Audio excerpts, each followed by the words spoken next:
जय सीताराम।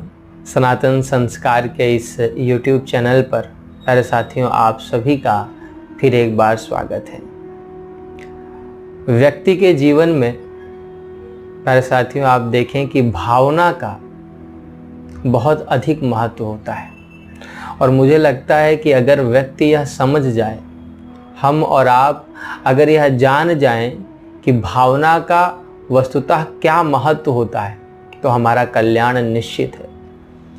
क्योंकि भावना ही हमारे कल्याण और पतन का वस्तुतः मूल कारण है। हमारी और आपकी भावना ही मेरे साथियों, आप देखें कि हमारे और आपके व्यवहार को गढ़ती है। और इसलिए जिसकी भावना जितनी अच्छी और पवित्र होती है, उसका व्यवहार भी उतना ही अच्छा और पवित्र होता है। इस तरह व्यक्ति के कल्याण के मूल में अगर आप ध्यान दें तो उसकी सद्भावना ही जो है प्रमुख है। आज हम इस वीडियो में इस विषय पर चर्चा करेंगे और गोस्वामी जी ने भावना के संबंध में क्या कहा है उस पर भी विचार करेंगे। गोस्वामी जी कहते हैं, जिनके रही भावना जैसी, प्रभु मूरत तिन्ह देखी तैसी।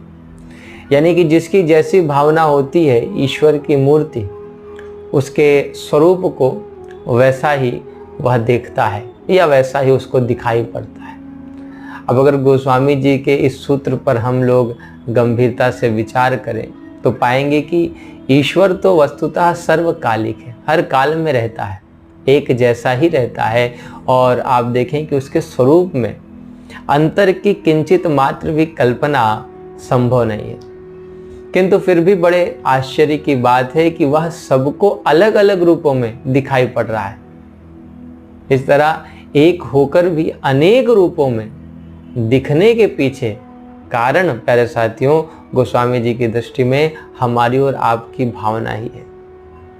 वास्तव में दृश्य वही है, दृष्टा भी वही है, बस भावना का ही अंतर है, भावना की ही भिन्नता है, जिसके कारण अनुभूति में और स्वरूप में अंतर दिखाई पड़ता है। मानस में इसका बड़ा सुंदर उदाहरण आप देखें कि जब राम जी धनुष यज्ञ में पहुंचते हैं तब देखने को मिलता है। गोस्वामी जी लिखते हैं कि देखा ही रूप महारणधीरा। जब राजाओं ने यज्ञशाला में प्रभु को देखा तो किस रूप में देखा, तो कहा कि महान रणधीर के रूप में प्रभु को राजाओं ने देखा। राजाओं को प्रभु मनोह वीर रसु धरे शरीरा, मानो वीर स्वयं शरीर धारण करके जो है खड़ा हो यज्ञशाला में, ऐसा वीरों को, राजाओं को दिखाई पड़ता है।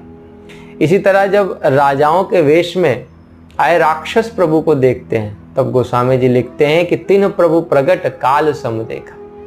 प्रभु उन्हें प्रत्यक्ष काल के समान दिखाई पड़ते हैं। विद्वानों को गोस्वामी जी लिखते हैं कि प्रभु विराट में दिखाई पड़ते हैं और योगियों को शांत, शुद्ध, सम और स्वतः प्रकाश परम तत्व के रूप में। विदुषण प्रभु विराटमय दिशा, बहुमुख कर पग लोचन सीसा, जोगिन परम तत्वमय भाषा, शांत शुद्ध सम सहज प्रकाश। किंतु जब जनकपुर वासी प्रभु को देखते हैं तब गोस्वामी जी लिखते हैं कि उन्हें प्रभु मनुष्यों के भूषण और सुख के मूल दिखाई पड़ते हैं। पुरबासिन देखे दो भाई, नर भूषण लोचन सुखदाई। जनक जी और रानियों को प्रभु छोटे से शिशु के रूप में दिखाई पड़ते हैं और भक्तों को प्रभु साक्षात अपने इष्ट देव के रूप में ही दिखाई पड़ते हैं। सहित विदेह बिलोकहि रानी, शिशु सम प्रीति न जाति बखानी। हरि भगतन देखे दो भ्राता, इष्ट देव इव सब सुखदाता। इस तरह आप देखें कि गोस्वामी जी लिखते हैं कि यही विधि रहा जाहि जस भाव। जिसका जैसा भाव था उसने कौशलाधीश प्रभु को वैसा ही देखा। ते ही तस देख्यो कौशल राव। पर साथियों, आप देखें कि यहाँ बार बार गोस्वामी जी जो है देखा पद का प्रयोग करते हैं, यानी कि यज्ञशाला में बैठा हर व्यक्ति प्रभु को देख रहा है। और मुझे लगता है कि इससे जो है यह सिद्ध होता है कि वस्तुतः दृश्य तो वही है, दृष्टा भी वही है, किंतु भावनाओं के भेद के कारण दर्शन में भेद दिखाई पड़ता है। सभी अलग अलग देखते हैं इसके पीछे मूल कारण उनकी भावना ही है। कहा गोस्वामी जी आप देखें कि वास्तव में हमको और आपको नहीं बल्कि हमारी और आपकी भावनाओं को बदलना चाहते हैं, और इसलिए वे राम जी के चरित्र का आश्रय लेते हैं। क्योंकि जैसे गोस्वामी जी कहते हैं सामान्य सरोवर में व्यक्ति जब गोते लगाता है तो केवल बाहरी मल उसका जाता है, लेकिन रामचरितमानस रूपी सरोवर में जब आदमी डुबकी लगाता है, गोते लगाता है, तो रामचरितमानस रूपी सरोवर उसके आंतरिक मल को धो देता है, उसको निर्मल कर देता है। इस तरह निर्मल मन के होते ही व्यक्ति का फिर न केवल आत्मिक कल्याण होता है अपितु तो व्यवहारिक दृष्टि से भी वह समाज में सम्मानित और प्रतिष्ठित होता है।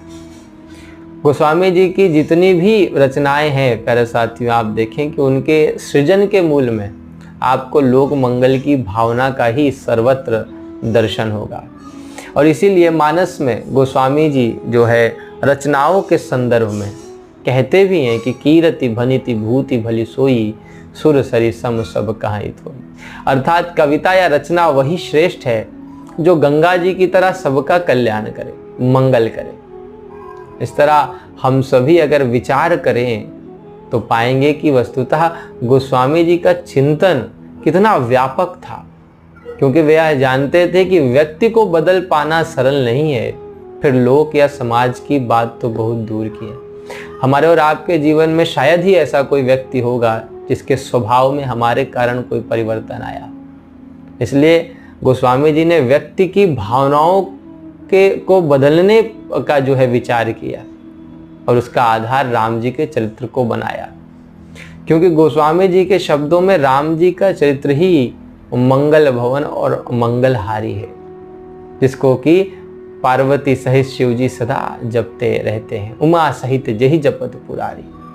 और इसलिए आप देखें कि जब भारद्वाज जी श्री याज्ञवल्क्य जी से यह प्रश्न करते हैं कि प्रभु भगवान शंकर किस प्रकार से सबका मंगल करते हैं, काशी में मरने के बाद किस प्रकार वे सबको मुक्ति प्रदान करते हैं, तब याज्ञवल्क्य जी मुस्कुरा कर कहते हैं कि सोपि राम महिमा मुनिराया शिव उपदेश करत करिदाया। हे भारद्वाज, यह सब राम जी का ही प्रताप है।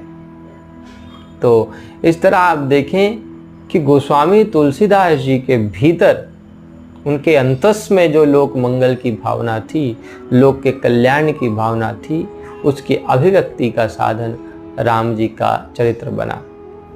तो प्रायः चर्चा होती है लोक मंगल की भावना की, तो मुझे लगता है कि लोक मंगल की जो भावना है वो गोस्वामी जी के पूरी रचनाओं में हमको देखने को मिलती है, क्योंकि वस्तुतः जब तक भावना भीतर नहीं होगी तब तक हमारे द्वारा जो व्यवहार है उसमें वह दिखाई नहीं पड़ेगी, ना ही हमारे द्वारा जो हम रचना करते हैं उसमें दिखाई पड़ेगी। और क्योंकि गोस्वामी जी के भीतर लोक मंगल की भावना थी, सबके मंगल की भावना थी, इसलिए उनकी प्रत्येक रचना में उनकी वह भावना जो है हमको देखने को मिलती है। पर साथियों, आप लोगों से फिर मुलाकात होगी ऐसे ही किसी और गंभीर विषय के साथ। आशा है कि मेरे भाव को आप लोगों ने हृदयंगम कर लिया होगा। अपनी प्रतिक्रिया कमेंट के माध्यम से हमें अवश्य दें। जय सीताराम।